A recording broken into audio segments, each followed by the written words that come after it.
Aló. Sí, bueno, dígame.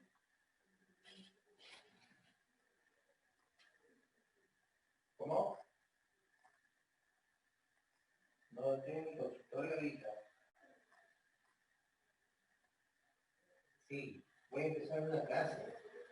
¿Sí recibiste mi mensaje?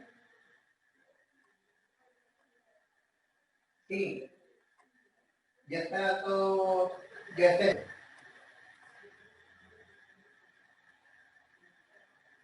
No, voy a entrar una clase teórica por Zoom ahorita. De ahí te tiemblo terminando. ¿Ya? Listo. Ya, cuídate. Chao.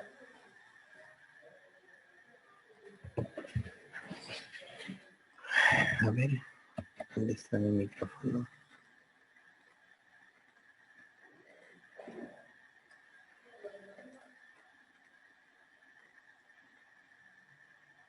Ya.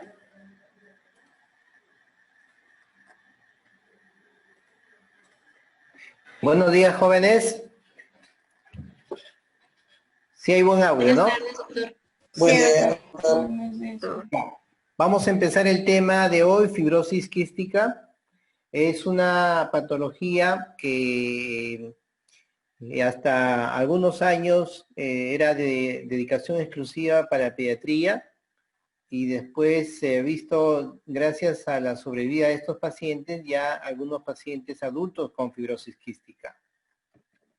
Los objetivos de esta sesión es conocer e identificar las características fisiopatológicas y clínicas de la fibrosis quística, identificar las condiciones patológicas que están en el espectro de esta enfermedad, conocer los criterios diagnósticos y algunas pautas de tratamiento de esta condición. Hay siempre algunos aspectos de la historia de la medicina que nos sirven para ilustrar el contexto de esta enfermedad. Y este escrito del siglo XV menciona: ay de aquel niño que al ser besado en la frente sabe salado. Él está embrujado y pronto debe morir. Hace referencia, se sospecha, en la hipótesis, de a aquellos niños que nacían en aldeas y en esa época donde pues no existía ningún indicio de alguna medicina que pueda ayudar a los pacientes, pues los pacientes con fibrosis quística, que como sabemos y como vamos a recalcar más adelante, tienen una alteración en los iones en los canales de iones de algunas sustancias. Vamos a ver que el sudor aumentado en el sabor salado es un indicio de la fibrosis quística, es una característica de la fibrosis quística. Y ahí el contexto de esta frase del siglo XV, ¿no? Donde se atribuía la presencia del sabor salado en el sudor a una brujería. Es interesante siempre cuando tengan la oportunidad de revisar algún aspecto histórico de una patología, porque nos resalta el contexto que es más saltante de esta enfermedad, ¿no? Y algunos son bastante interesantes y anecdóticos. La fibrosis quística tiene una incidencia muy diferente en la faz de la Tierra. Tiene una gran incidencia notablemente en los países que están en el hemisferio norte, vale decir Europa, Asia, Norteamérica, versus, por ejemplo, Sudamérica, donde se tiene una menor incidencia. Comparen, por ejemplo, una incidencia de Europa de cerca de 1 a un caso a 2.000 habitantes versus 1 hasta 8.500 en Sudamérica. Entonces, definitivamente que tiene una distribución geográfica muy variable, y esto está asociado a que es una condición genética, como vamos a ver a continuación. Es una enfermedad genética, autosómica, recesiva, que está causada por la mutación del gen que codifica una proteína importantísima en todos los epitelios, que es la proteína reguladora de la conductancia transmembrana de la fibrosis quística. Para abreviar, lo vamos a conocer mejor como la proteína CFTR, ¿no? Esta alteración de esta proteína se va a dar en todos los epitelios que secreten algunas sustancias. Y esto lo vamos a tener presente en los pulmones, en páncreas, intestino, hígado, glándulas sudoríparas, senos paranasales, conductos deferentes principalmente. Entonces es una enfermedad que afecta diferentes órganos, pero de lejos el principal protagonista de las manifestaciones de esta enfermedad es el aparato respiratorio. Y es inclusive el que da la pauta de la evolución de esta enfermedad.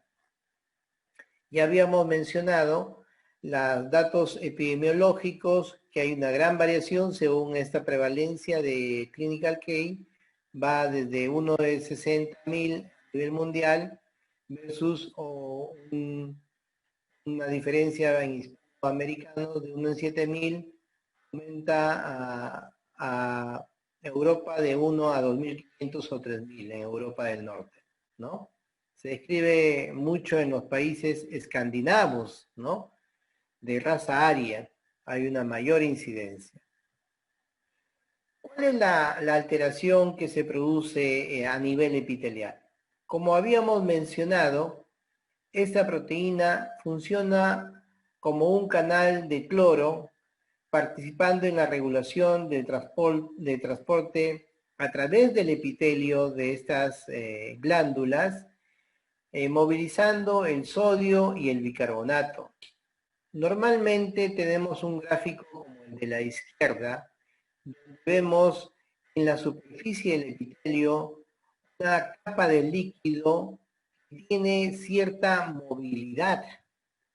Esta capa del líquido que está hacia arriba, vamos a usar un puntero, a ver, ojalá se pueda ver este puntero. Esta capa de líquido, ¿sí? Esta es la condición normal.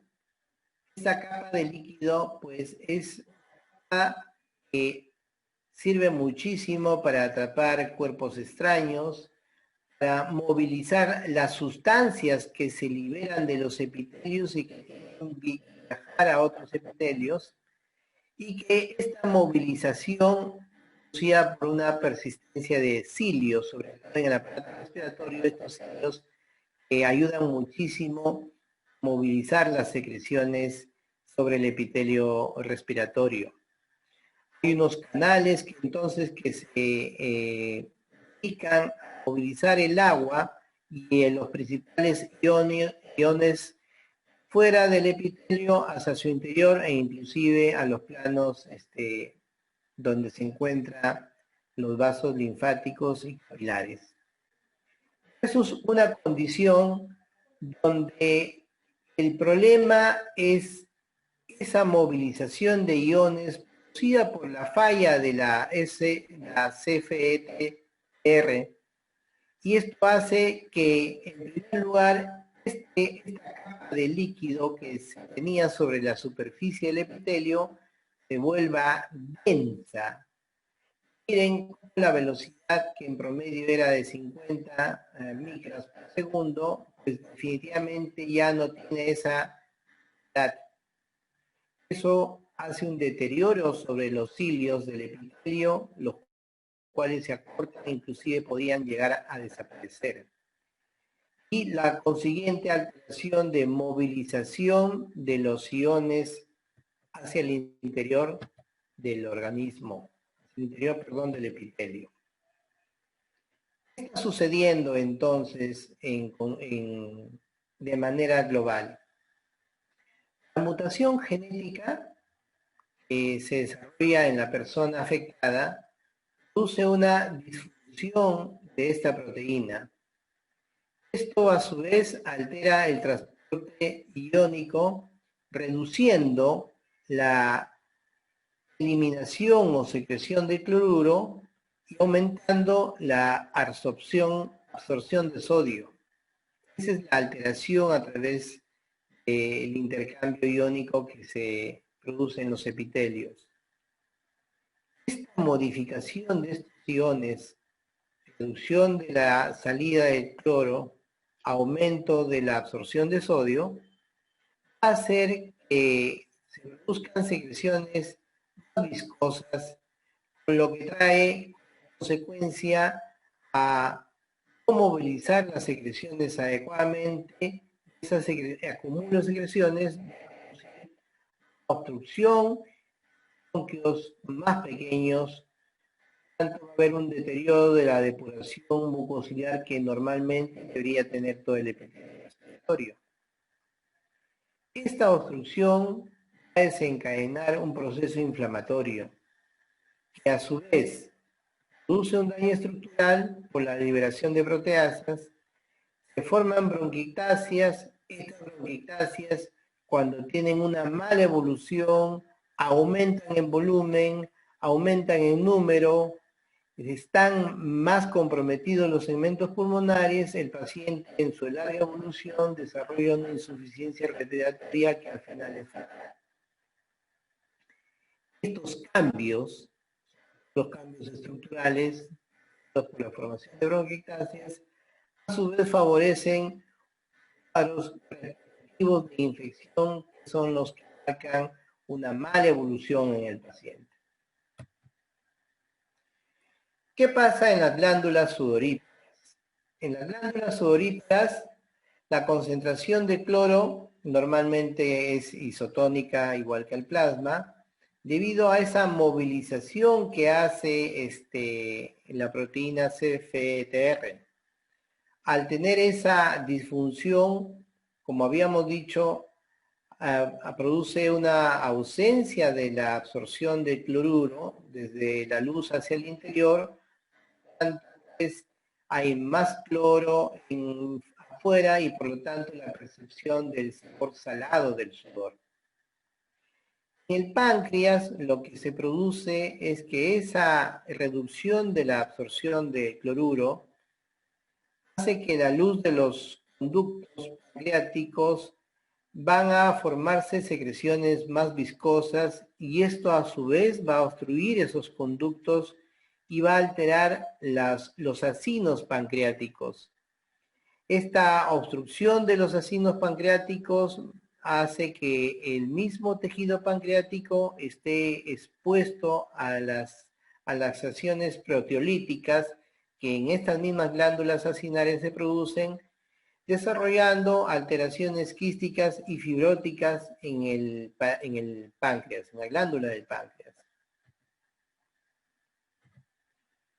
Entonces, resulta que las mutaciones que se desarrollan para alterar la producción, procesamiento, distribución de las proteínas FTR son diversas, dadas a las diversas mutaciones que pueden desarrollarse en un paciente. No es una única mutación, son varias posibilidades de mutación que se desarrollan. Y para entenderlas se les ha clasificado en grupos dependiendo del paso o mecanismo en el cual se da la alteración del procesamiento de esta proteína. Entonces, por ejemplo, tenemos que la clase 1, de lo que se produce es una alteración de la producción defectuosa de esta proteína, se da, volvemos al punterito, se da a nivel núcleo, donde se da una síntesis de la proteína defectuosa. Esto vemos que está ligado a algunas mutaciones en sí. Entonces, hay diferentes grupos de mutaciones y cada una de estas asociadas a diferentes procesos alterados. Clase 2 es un procesamiento defectuoso de la proteína, esto generalmente en el retículo endoplasmático, una alteración del tránsito o movilización de esta proteína, de la gradación de esta misma en el protosoma del retículo endoplasmático, en algunos fragmentos de esta proteína y también ligado a una mutación específica. El tercero es la regulación del canal defectuosa, esto dado ya después de movilizarse, llega hasta la superficie de la célula en la cual va a actuar. Esto hace una imposibilidad de la activación de la función de esta proteína, impidiéndose su movilización adecuada de los iones que transporta. El cuarto es la conductancia del canal defectuosa, muy parecida a la tercera mutación, a la mutación de clase 3, pero con genes diferentes, ¿no? Mientras que uno es una regulación de las proteínas en cuanto a cantidad, el otro es ya la conducción a través de los canales que forman estas proteínas. Y el quinto grupo es que puede estar conformada, bien estructurada, pero no está activada esta proteína en el número que debería estar en la superficie de la célula epitelial. Igualmente ligado a unas alteraciones específicas, algunas mutaciones específicas. En la imagen inferior vemos una foto de una anatomía patológica. Vemos que la bronquiectasia quística puede evolucionar a ser tan grande y formar grandes cavidades en el interior del parénquima pulmonar, y eso lógicamente predispone a mayores infecciones por la acumulación de secreciones bronquiales en su interior.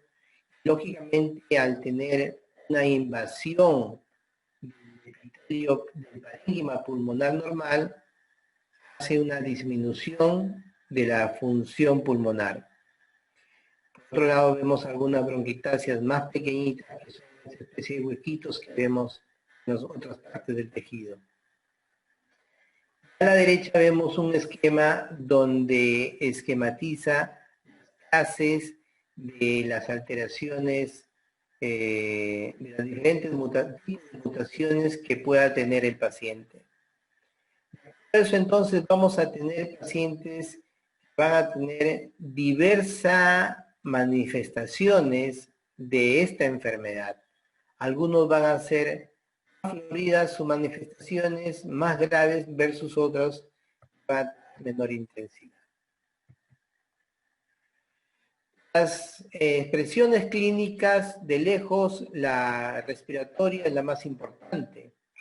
Se va a comportar como una bronquiectasia. Va a haber tos crónica, productiva, subcrepitantes, va a haber retención de secreciones. Eso hace que la expectoración del paciente tenga como característica la consistencia viscosa de la expectoración. Va a haber procesos inflamatorios en la luz bronquial, lo que puede provocar la presencia de sibilantes en el paciente. El desarrollo mismo de las bronquiectasias con esa deformidad de la vía aérea, vemos a la derecha cómo cambia la vía aérea. En el gráfico de la derecha vemos una vía aérea normal, una vía aérea de la fibrosis quística, donde vean cómo los diámetros aumentan, pero a su vez aumenta el grosor de la pared bronquial, una gran contenido de secreciones viscosas.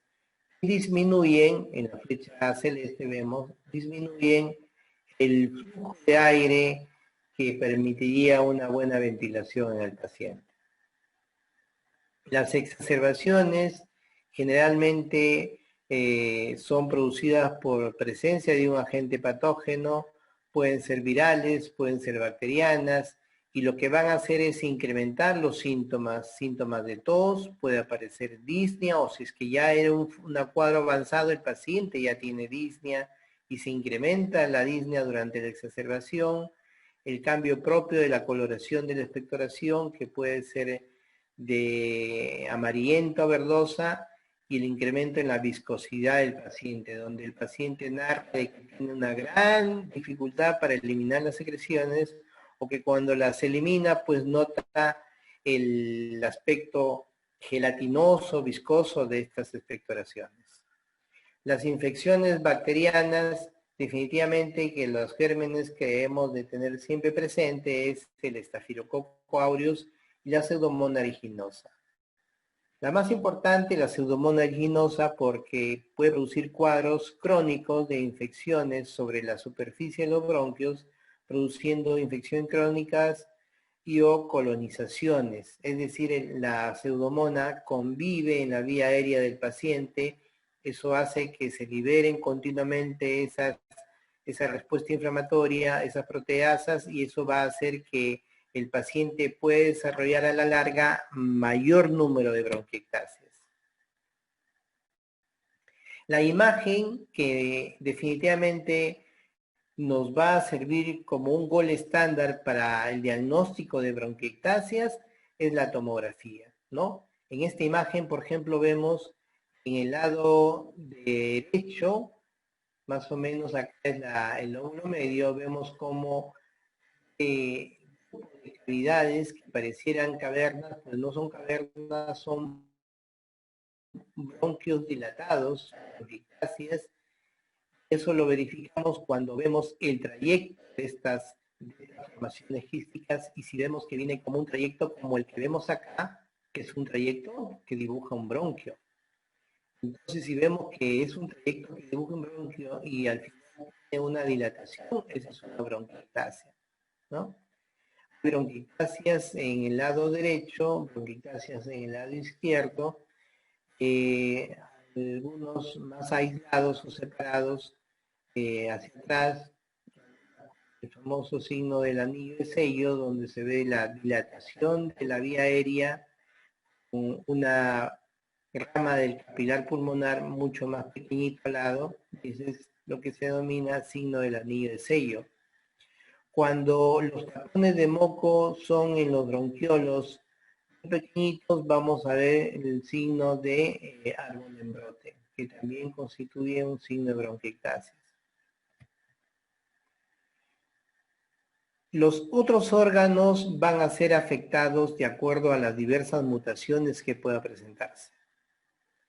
Entonces, va a haber un retraso en el crecimiento y desarrollo del paciente, ya que esta es una afectación que se ve manifestándose desde los primeros años del paciente, y las infecciones crónicas repetitivas en un niño siempre van a afectar su normal desarrollo en crecimiento, en peso y talla, y lo más lamentable que sea a nivel cognitivo.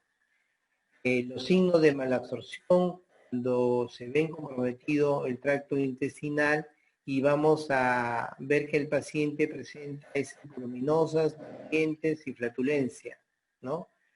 Esta alteración intestinal se va a también verse alterada con la deficiencia de vitaminas, liposolubles y algunos nutrientes o micronutrientes, la presencia de pancreatitis por esa obstrucción de los canales acinares en el páncreas que habíamos mencionado, a veces episodios de obstrucción intestinal que pueden desarrollarse inclusive durante la etapa neonatal, y se describe que es causante de complicaciones serias o fatales en el tema de la obstrucción intestinal, la presencia de visceromegalias, la presencia de sangrado, la presencia de varices esofágicas, alteraciones de el recuento de algunas células hemáticas como trombocitopenia, neutropenia, la alteración de los conductos diferentes, problemas de esterilidad, desarrollo de diabetes, lesiones pancreáticas y osteoporosis y osteopenia, aumentando las frecuencias de un déficit de absorción de algunos nutrientes. ¿Cómo hacemos el diagnóstico? ¿Cómo podemos ¿Alguna pregunta? Siempre hay que poder identificar en las patologías que estudiemos lo más resaltante que nos ayude a identificar esta patología, ¿no? ¿Qué nos puede ayudar a hacer la sospecha, iniciar con la sospecha diagnóstica de la fibrosis quística? Hemos dicho que la manifestación más importante es la respiratoria y vamos a tener pacientes con manifestaciones de bronquiectasias, tos, expectoración, las características viscosas de la expectoración. Si tenemos una ayuda diagnóstica en imágenes, vamos a ver bronquiectasias, como vemos en esta radiografía, bronquiectasias en el ápice derecho, en la base o en la parte media del pulmonar izquierdo, y en la parte superior izquierda son paredes engrosadas, dilatadas, ¿no? Entonces, si tenemos una historia de bronquiectasias desde muy temprana edad y se asocian las otras manifestaciones por fuera del aparato respiratorio, vale decir sinusitis, problemas pancreáticos, intestinales, pues definitivamente toda bronquiectasia de inicio precoz con manifestaciones extrapulmonares debemos de pensar en problemas ligados a una condición genética. Y a la cabeza vamos a tener la fibrosis quística. Entonces vamos a partir desde que podamos identificar algunas condiciones extrapulmonares y en base a eso identificar las pruebas que nos ayudan más. Si yo tengo un paciente con bronquiectasias de temprana edad y las afectaciones extrapulmonares que habíamos mencionado y una radiografía donde visualizo las bronquiectasias, pues el diagnóstico de sospecha clínica de fibrosis quística está dado. Y el examen que debo de pedir de elección es el dosaje de electrolitos en sudor. ¿Sí?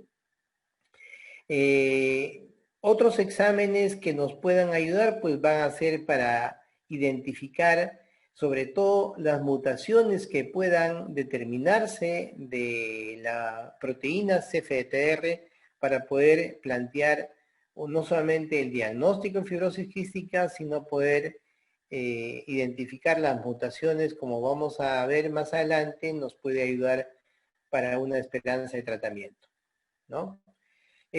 Más alejado y con menos sensibilidad de hacer una diferencia de potenciales nasales, identificando igualmente esa diferencia de potenciales por el dosaje de electrolitos a través de la mucosa nasal, es menos sensible que las pruebas ya mencionadas.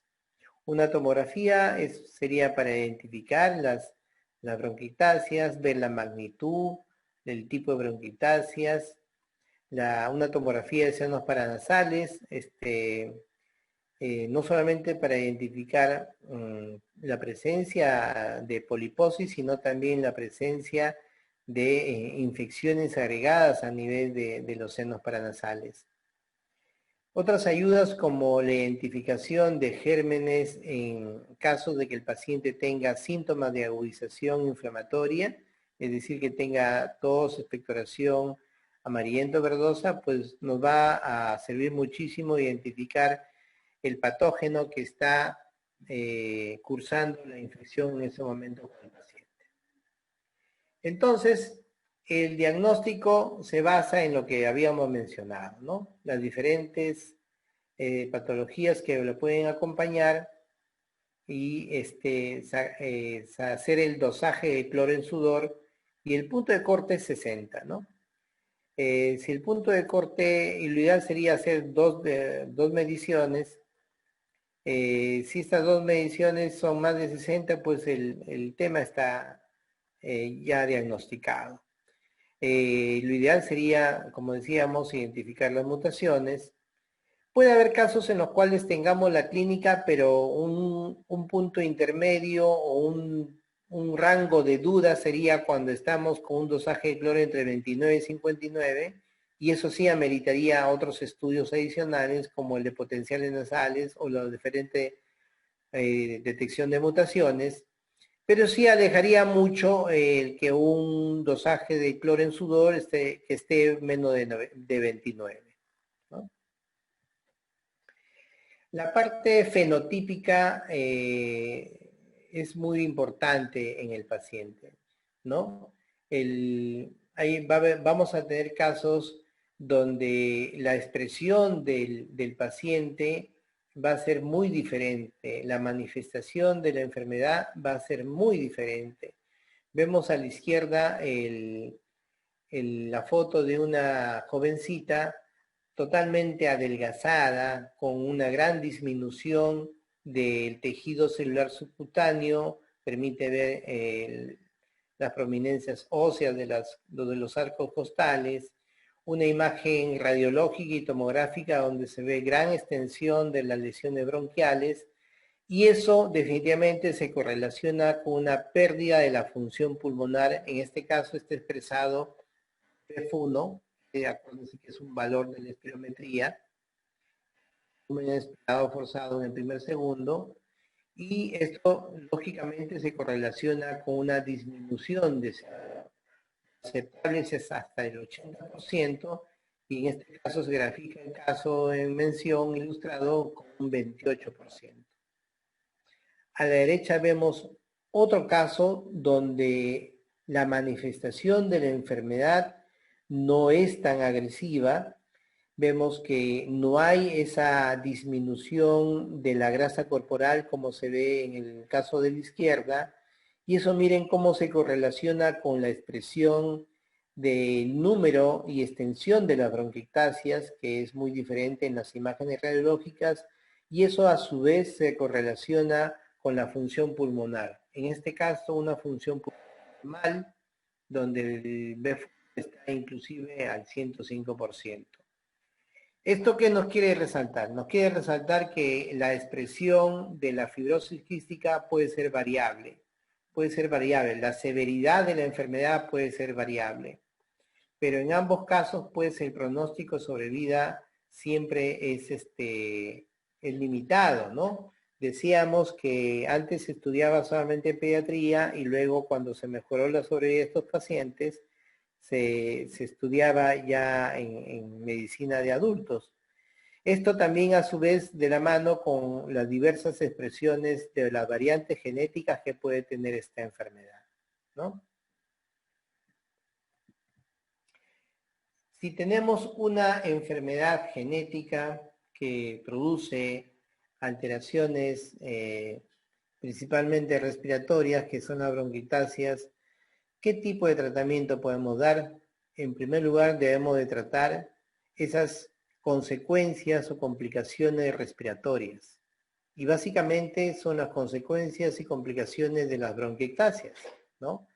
Tenemos que abocarnos a mejorar la vía aérea, a mejorar esa función bronquial, y eso se hace a través de medidas de fisioterapia respiratoria, uso de dispositivos que se colocan al paciente y hacen que, por ejemplo, el paciente sopla sobre el dispositivo y recibe una presión positiva que lo que hace, de aire, que lo que hace es intentar aflojar, entre comillas, las secreciones densas y que permita que el paciente expectore de manera efectiva esas secreciones densas.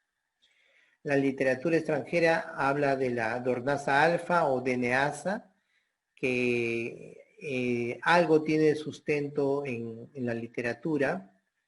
Lamentablemente no lo tenemos en nuestro medio.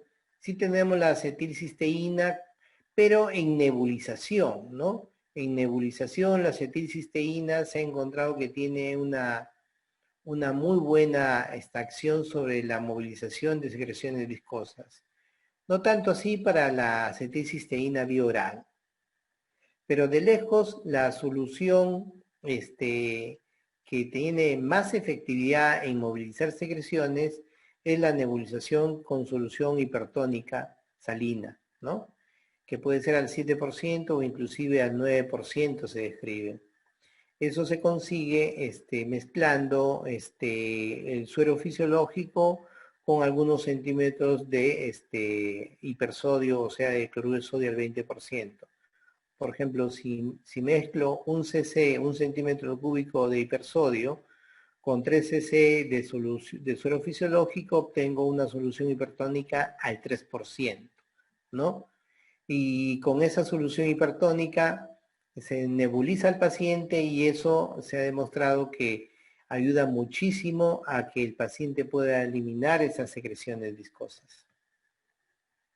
El otro gran problema es las infecciones que el paciente va a cursar. Y esas infecciones hay que manejarlas adecuadamente. Tienen que ser manejadas con cultivo. El paciente con bronquitasia, sus infecciones tienen que ser con cultivo, porque la gran pregunta es, ¿tendrá pseudomonas en esta infección mi paciente o no?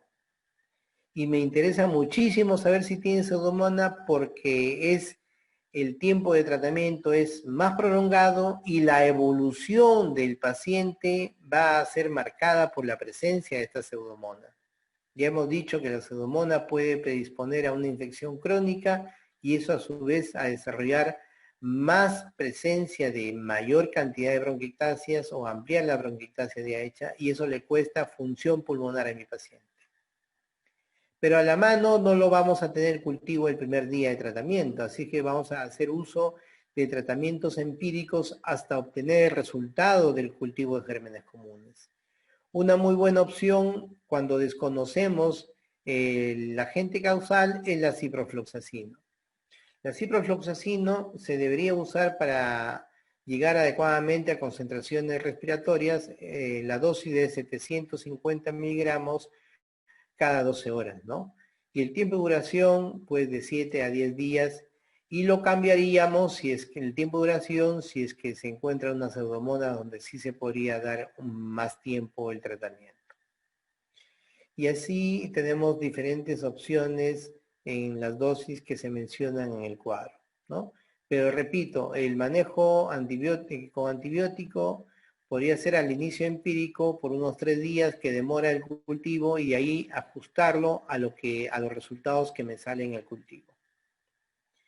El otro gran inconveniente con que cursan los pacientes es que cuando hay inflamación a nivel bronquial puede desarrollarse broncoespasmos. Y estos broncoespasmos, lógicamente, que vamos a tener que tratarlos con broncodilatadores, ya sea salbutamol solo o albuterol, que es el sinónimo del salbutamol en la literatura extranjera, o con bromuro dipatropio, ¿no? O con la combinación de ambos inclusive, ¿no?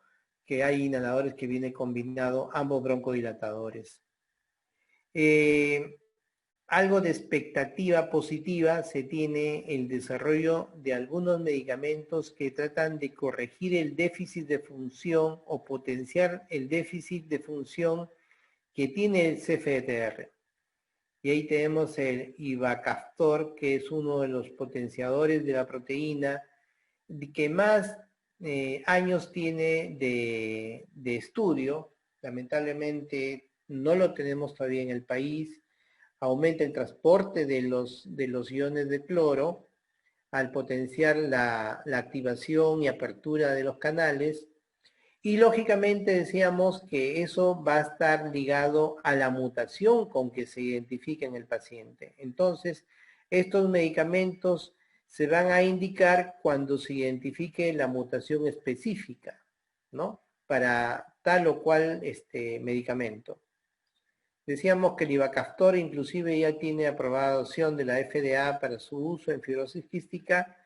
Está en la cola el lumacaftor y el tezacaftor como medicamentos que también están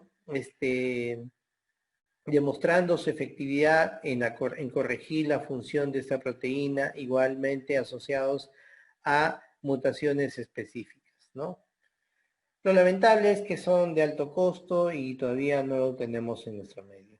Pero algún día tendrán que venir y hay que tener presente su existencia de estos medicamentos. Conclusiones. La fibrosis quística es una enfermedad genética, autosómica, recesiva, de menor incidencia en nuestro país en comparación con los países del hemisferio norte. Su principal manifestación es la respiratoria, aunque también hay serias manifestaciones gastrointestinales en piel y en gónadas. Su diagnóstico parte de la identificación de las manifestaciones de la enfermedad. Habíamos dicho que lo voy a pensar cuando tengo un paciente con signos y síntomas de bronquiectasias desde temprana edad, más manifestaciones extrapulmonares. Y el tratamiento, pues, es manejar las complicaciones y expresiones de las bronquiectasias, básicamente, ¿no? Y la gran expectativa es con estos fármacos nuevos que podían corregir el defecto de la proteína que está alterada en su función o está ausente. La literatura consultada. No sé si tienen algunas preguntas, jóvenes.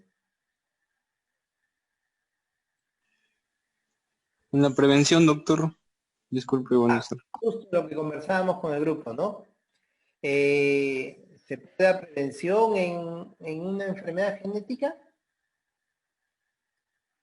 Pareciera que no, ¿no? Pareciera que no. Si es que hablamos de prevención primaria, ¿no? O sea, antes que el paciente enferme, ¿cómo podemos hacer prevención primaria antes que un paciente enferme una enfermedad genética? Pues nos saltamos un paso más atrás y la prevención que podría existir es con el llamado consejo genético, que se basa en el estudio de compatibilidades genéticas en los futuros padres, ¿no? Se hace un estudio genético en el papá y la mamá, eso se hace en el país, se hace en Lima, en el Hospital Revalliati, no sé qué otros establecimientos lo harán, pero lo hace el Hospital Revalliati, y precisamente se hace cuando se sospecha que la pareja de padres tiene muchos antecedentes o riesgo de tener enfermedades genéticas en su descendencia, ¿no? Lógicamente que me va a llamar la atención cuando tengo una historia de padres con hijos con enfermedades genéticas de diferente tipo, neurológicas, respiratorias, gastrointestinales, cardíacas, o la incidencia de abortos espontáneos en una persona, en una pareja, 2 a 3 más abortos espontáneos, definitivamente que amerita un estudio concienzudo de las posibles causas, ¿no? En la prevención secundaria estaría el tamizaje neonatal, ¿no? La identificación neonatal precoz en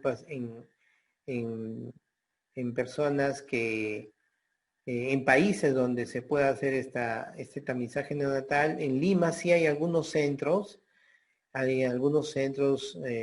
sobre todo particulares, donde hacen el tamizaje neonatal, se hace una secuencia sérica de las posibles mutaciones en el neonato, sobre todo igual cuando hay sospecha por antecedentes familiares de posibles alteraciones genéticas, ¿no? Y la prevención secundaria pues estaría basado pues en la rehabilitación del paciente. Cuando ya tiene todo el daño, el paciente, lo negativo es como siempre existe el daño permanente de esta proteína, siempre está latente la posible formación de nuevas bronquiectasias, ¿no? Eso hace que la expectativa de vida del paciente pues ronde alrededor de los 37 a 40 años en la literatura extranjera. Y lo que no habíamos hablado es la posibilidad de trasplante de pulmón, que también se da en otros países.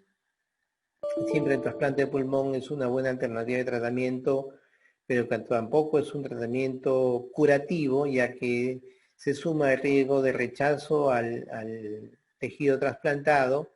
Siempre una meta de éxito en un trasplante es que por lo menos hay el 50% a más de éxito en los pacientes, de sobrevida en los pacientes trasplantados luego de 5 años de la operación, y eso es más o menos lo que se alcanza en los mejores establecimientos que hacen el trasplante de pulmón, ¿no? ¿Otra pregunta?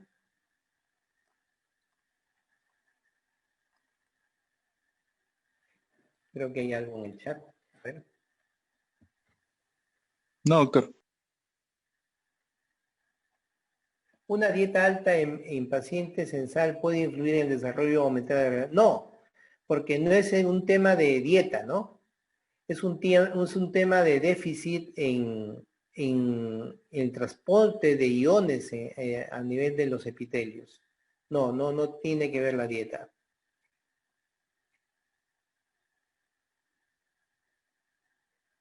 ¿Alguna otra pregunta?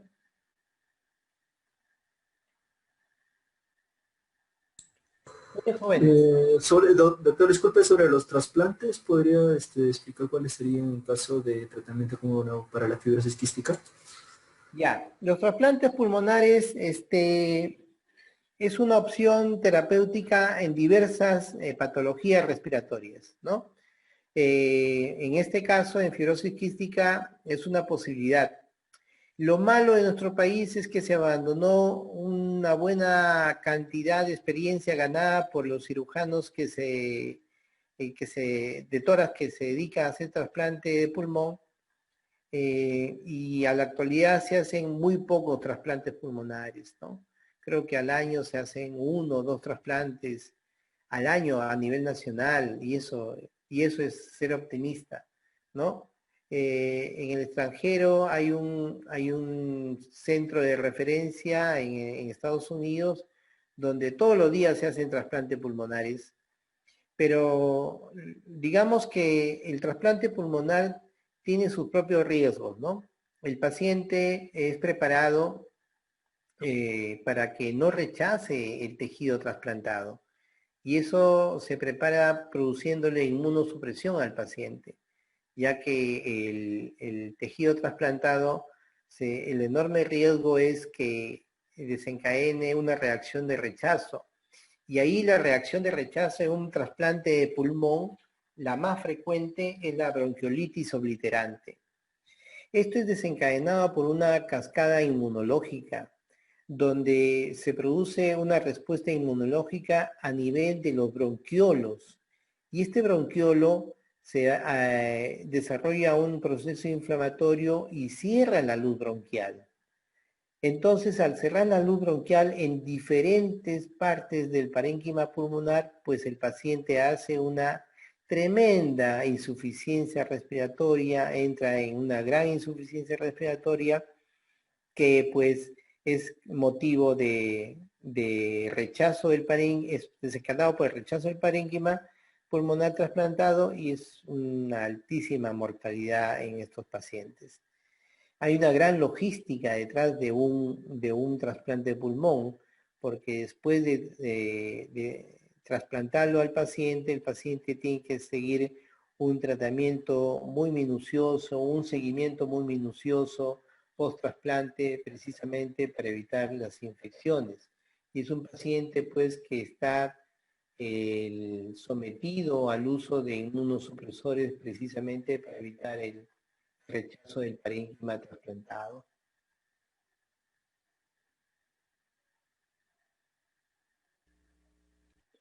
¿Alguna otra pregunta? Doctor, ¿cómo lo podría yo diferenciar de un asma? Porque también presenta bronquiectasis. Una fibrosis quística con un asma sí también se ve en niños. Ya, perfecto. La gran diferencia es que el asma generalmente tiene tos seca, ¿sí? El asma tiene tos seca y tiene sibilantes, ¿no? Y el asma tiene una evolución episódica. Y quiere decir que el asmático generalmente no para con síntomas todos los meses del año, sino tiene episodios donde, o etapas del año donde tiene más síntomas. En cambio, el paciente con bronquiectasias tiene una gran continuidad permanente de sus síntomas y tiene la expectoración. Lo característico de la fibrosis quística es su abundante expectoración, el volumen de la expectoración. De ahí que se describe lo que en semiología se llama broncorrea, ¿no? El aumento copioso del volumen de la respiración. La broncorrea es cuando hay más de 500 mililitros diarios de producción de expectoración del paciente. Es algo asqueroso, podemos decir, ver cómo un paciente junta sus secreciones bronquiales. Imagínate una colección ahí de más de un litro o 2 litros de expectoración que el paciente puede acumular. O sea, es una gran cantidad de secreción y la consistencia viscosa de esta, ¿no? La bronquiectasia tiene como característica la consistencia de su expectoración. No es una expectoración que es como cuando uno le da una bronquitis y cualquiera ha tenido expectoración en su momento, sino es una expectoración gelatinosa, ¿no? Es tan densa la expectoración de una bronquiectasia que cuando el paciente recolecta su muestra de esputo en un vasito de muestra, puede ser tan densa que uno puede voltear el vaso y la muestra no cae, como si fuera una gelatina formada, ¿no? Es así, esa es una de las principales características. Lo otro, lógicamente, va a ser la presencia de bronquiectasias visibles en una imagen, ¿no? Y lo otro también es que puede ir cruzar con las otras manifestaciones extrapulmonares. La sinusitis, los procesos pancreáticos, los síndromes de malabsorción, eso nos puede ayudar en sí a diferenciar el asma. El asma en un niño va a estar asociado más a procesos atópicos, ¿no? El asma en un niño va a estar asociado a rinitis alérgica, a dermatitis atópica o alergias de otro tipo, tal vez alimentarias, ¿no? Entonces va más con la atopía al asma en el niño que la fibrosis quística con episodios continuos de tos y expectoración y intercurrencias o eventos de infecciones respiratorias. Exacto, gracias. ¿Alguna otra pregunta? Oh, sí, doctor. Disculpe, ¿qué patrones radiológicos se pueden ver aparte de las bronquiectasias? Ya. Lo característico son las bronquiectasias. Ahora, la bronquiectasia tiene sus detalles. La bronquiectasia por fibrosis quística, lo que hay que recordar es que las bronquiectasias anatómicamente tienen 3 formas, ¿no? Las bronquiectasias cilíndricas, ¿sí? Las bronquiectasias varicosas y las bronquiectasias quísticas, ¿no? Más o menos lo podemos graficar así, ¿no? Tengo un bronquio que se dilata y esta es una bronquiectasia cilíndrica. Tengo un bronquio que se dilata con múltiples dilataciones arrosariadas. Esta es la bronquiectasia varicosa. Tengo un bronquio, lo que hace una formación quística. Alguien podría, si no analiza esta secuencia de imagen, podría decir que es una caverna, ¿no? Dependiendo del corte tomográfico. Si uno sigue la imagen va a ver que viene de un bronquio. Viene de un bronquio esta dilatación quística. Y inclusive va a tener un nivel hidroaéreo, ¿no? Porque las bronquiectasias quísticas son las que más acumulan secreciones. Mayor cantidad. También, lógicamente. Pero quien acumula mayor cantidad de secreciones es la bronquiectasia quística. Entonces, un paciente con fibrosis quística generalmente va a tener esa formación de bronquiectasias quísticas y su ubicación va a ser en los tercios medios. Generalmente en fibrosis quísticas se originan en el tercio medio de ambos canales pulmonares, ¿no? Es al 100%, pero nos puede servir de orientación. Ahora, en bronquiectasias también hay varios signos tomográficos de bronquiectasias. Lo más saltante, lo más facilito va a ser ese dibujo de la enorme bronquiectasia quística, ¿no? Pero, por ejemplo, si esos bronquios, los bronquios que están alterados son bronquios bronquiolos respiratorios, yo voy a obtener una imagen que se llama un árbol en brote, que es más o menos así, ¿no? Esta imagen de árbol en brote es la visualización, la bronquiolo respiratorio que se ha llenado de secreción, ¿sí? Y lógicamente que la tomografía, dependiendo del corte, tal vez solamente veo un bracito, ¿no? Dependiendo del corte, veo sin dilataciones finales, ¿no? Entonces, pero esto en tamaño real, esto lo estoy dibujando a escala, ¿no? Pero si yo veo más o menos, este es un corte tomográfico, el tamaño de un árbol en brote es así de chiquito, por acá lo voy a dibujar, es así de chiquito, ¿sí? Más o menos para que tengan la idea de la magnitud de la imagen, ¿no? Está en aumento y comparativamente del campo pulmonar, este es el equivalente, ¿no? Así de pequeñito es el árbol en brote. Esto es la visualización de los bronquiolos respiratorios con secreción mucoide. Muy bien. ¿Alguna otra pregunta?